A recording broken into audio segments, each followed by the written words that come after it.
Sometimes you just need an old truck.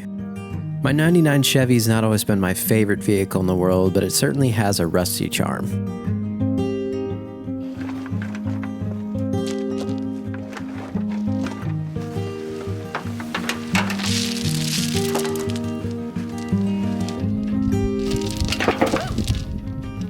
Trying to kill me, or? That's the latest and greatest tool that has just been invented right there. And to be honest, it's taken a lot of abuse over the years without ever complaining. It's kind of grown on me with time. A lot of people were confused why we kept this truck when we got an old truck, or when we got a new truck. This would be the exact reason why you need an old truck. Yeah, I mean, there's no way Ryan would allow this kind of beating on the new truck.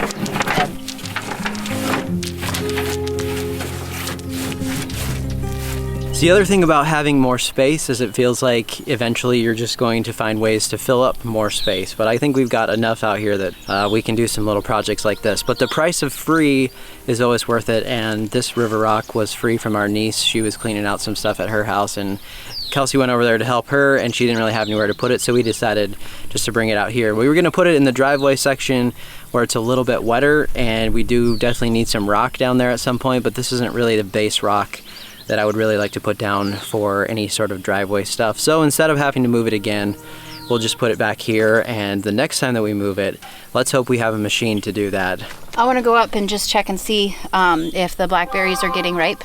I've got help coming to harvest, but if they're not going to be quite ready next week and they need a little more time.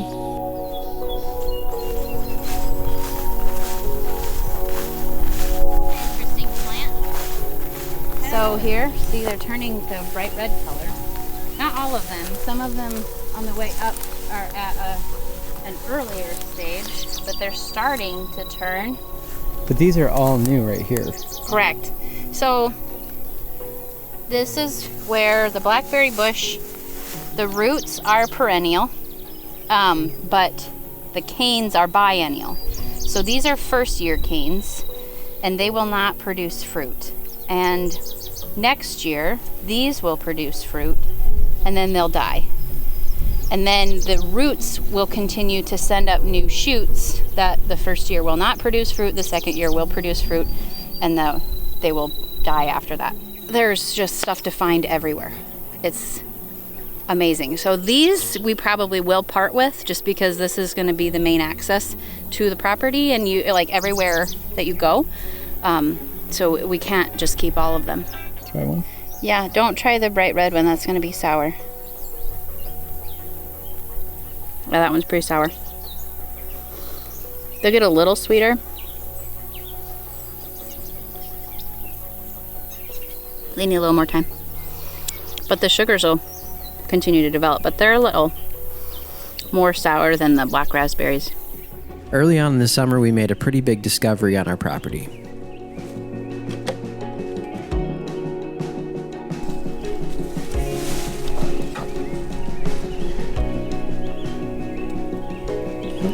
The ones that are ripe, basically you almost just touch them and they just fall off. All right, so after we were out at the property a couple times and it got to more of the warmer season, we figured out that what we thought were all of these wild roses are, I guess you'd say, kind of a form of a rose in a sense, but they're actually wild blackberries. So they look very similar because the blackberry bush and the raspberry bush are part of the rose family. But we thought, when we got out there first this season and saw all those bushes, we thought, oh my gosh, we're gonna have to be dealing with thorny bushes and taking stuff out, and we're gonna lose all this vegetation. And then one day we were driving on the four-wheeler and I said, what is that red thing over there? And so we stopped and I got off and I thought, oh my gosh, it's a berry. And it was an unripened blackberry. And I went to taste it and I offered one to Ryan and he said, no, one of us has to stay okay in case we have to drive to the hospital if you're gonna eat these. In case one of us gets poisoned. She was like, yeah, I'll just try it anyway. So I was like, I knew what they were. It's not too hard to identify a wild blackberry. But the more we started looking, we realized that all these bushes that we thought were The multiflora rows were actually blackberry bushes, which are just as invasive. They're thorny. They have similar white flower. And so our property is covered in blackberry bushes. One of the things that we were going to do anyway, or Kelsey was going to do, was plant some of that type of thing. Like, we weren't going to have them covering the whole property necessarily, but she was going to be thinking about planting some of that type of stuff. So now we've shifted our sort of mindset into what can we do with the ones that are there? Right. How do we take care of them? How can we harvest off of them, which she's already been doing. I have a couple of things I'll put in here on the video of you harvesting some stuff, but kind of talk about maybe your plans for that or what you've tried this season with what we have out there. Yeah, so we've harvested a few things. I mean, while there are probably hundreds of thousands of berries out there, we couldn't get to, I mean, we got to a lot of them, but because they're so overgrown, nobody's removed the old canes. It's very thorny and thickety, and so we have some cleaning up to do in order to actually be able to harvest really well off of the bushes. But we've done, I think we've pulled maybe 30 or 40 pounds of berries. Blackberry jam, freezer jam, blackberry jelly, made some blackberry juice, and we had some carbonated drinks with it. I've got a batch of wine going right now. We've done a few pies. We've got black raspberry pies. I've got some berries frozen in the freezer so that we can continue to kind of experiment with some different flavors and mixtures and that kind of thing. So I see us really utilizing this. You know, like Ryan said, I had already planned on putting in a garden where I wanted to introduce raspberries. Hadn't planned on blackberries, but that's kind of, I'll go that direction. I love blackberries too. So I plan on fully taking advantage of this and making the most of it, having all of this at our disposal. Of course, we won't be able to keep everything. It's everywhere. It is everywhere. And we've But seen it's kind how of exciting. we've seen how fast that they grow too this season. Just how much every time we cut a path or something, they start to just invade over that path. So it's something that we're not going to be keeping everything like she just said, but we're going to try to do our best to learn about what we do have.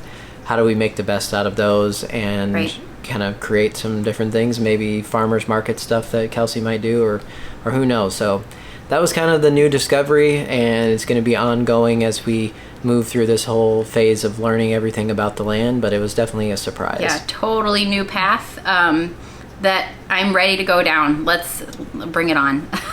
Let's go make something out of these berries, and way better than having to cut everything down and get, it's not going to be fun to clean them up either, but yeah, I'm excited. I'm excited about what's to come with these and see what we can do with it. So this is called a black cap.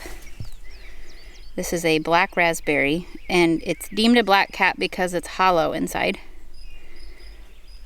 And this is a very young blackberry. So they look very similar, the way that they're built, but this one is not hollow in the middle. So this is a blackberry. This is a black raspberry. So there's the really light color that's still a little bit green, and then they get a little bit deeper red, and then they get a bright red, and then they eventually turn black. So those are a lot bigger than these other ones, though. Do they grow more still? Yes, so that's why all of these that you're seeing through this bush, these are really young blackberries. So they'll get that size. Black raspberries are much smaller. Like right here. Yes, that's a good example. That's a black raspberry. And those start out red as well. And if you pick them red, they're harder to get off the plant. They're much more sour. But if you wait until they're black like that, then they basically, you touch them and they fall off. Like they're ready to go. But those over there should get... Those over there will get black like that, and then they're ready to pick, and that's a blackberry. Okay. After discovering the berries, Kelsey's making multiple trips to harvest as things continue to ripen in waves.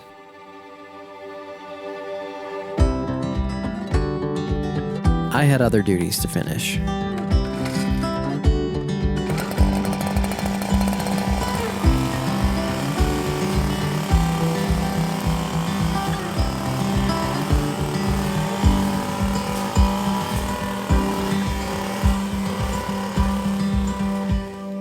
This thing right here I bought at Menards for, I don't know, like 130 bucks or something. And I have this brush cutter end on it that came with it, and this thing is fantastic. I've cut pretty much all the trails by hand with that, and now that long term is not a great plan. Obviously it's a lot of work to do that, but just to start out, I'm absolutely impressed with that. I have no affiliation to them whatsoever, but that thing is a beast and very affordable as well.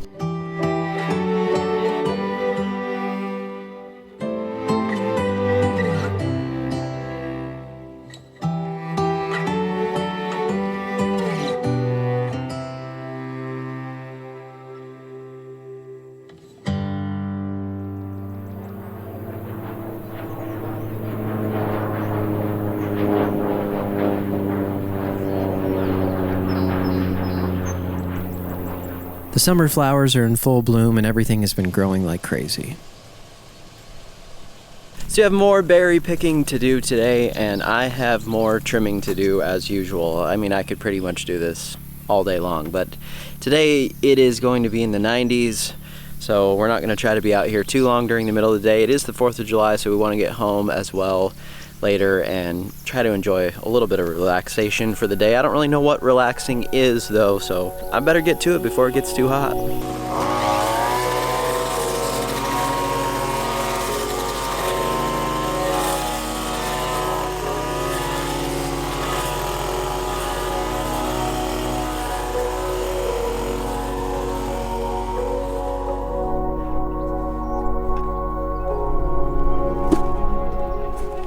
So I got this little Milwaukee small little hatchet thing to try. They sent this to me.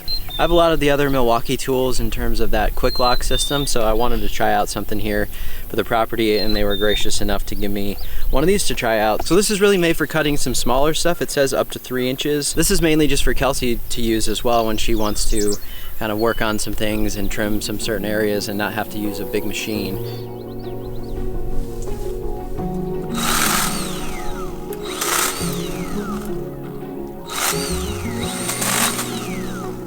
So yeah, that thing works really well. I'm impressed with it.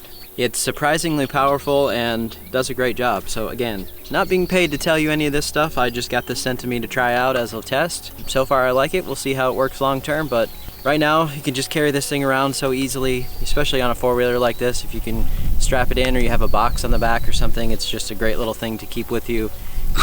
And you can do a little trimming here and there if you need to. So nice little tool. I'm pretty sure trimming trees is going to be a lifelong project from what I can tell. But it's another chance to enjoy the peace and quiet, so I'll take it.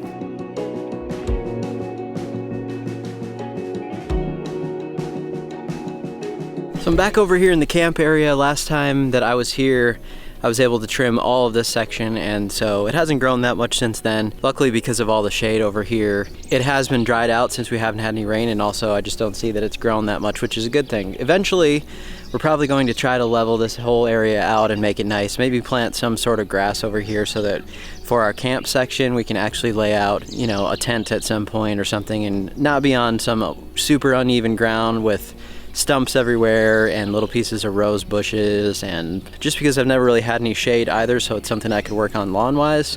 But then also just over here we can have a nicer section, flat and everything.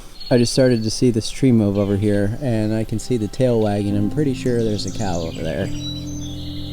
Can't really see because I'm not tall enough that I can see. Trying to eat something.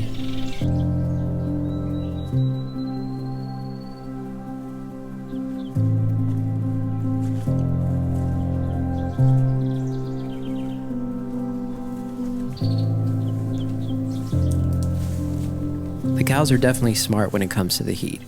They know exactly where to find the shade. And I've been spotted.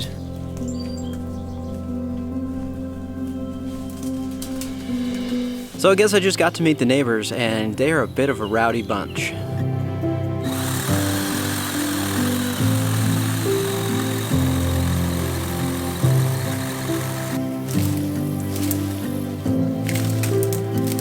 I trimmed a few more trees to add to our burn pile.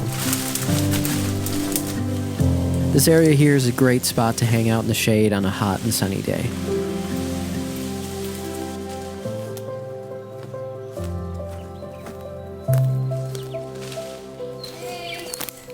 you guys meet our neighbors?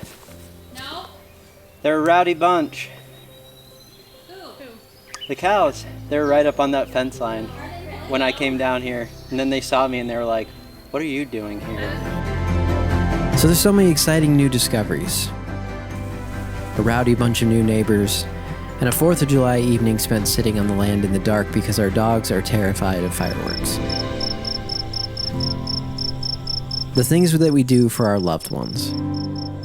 But I guess it's always worth it in the end.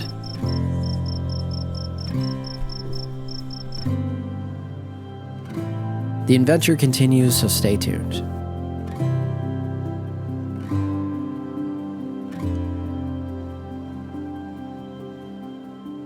They used to say knee high by the 4th of July, but Maybe I just don't have the right knees.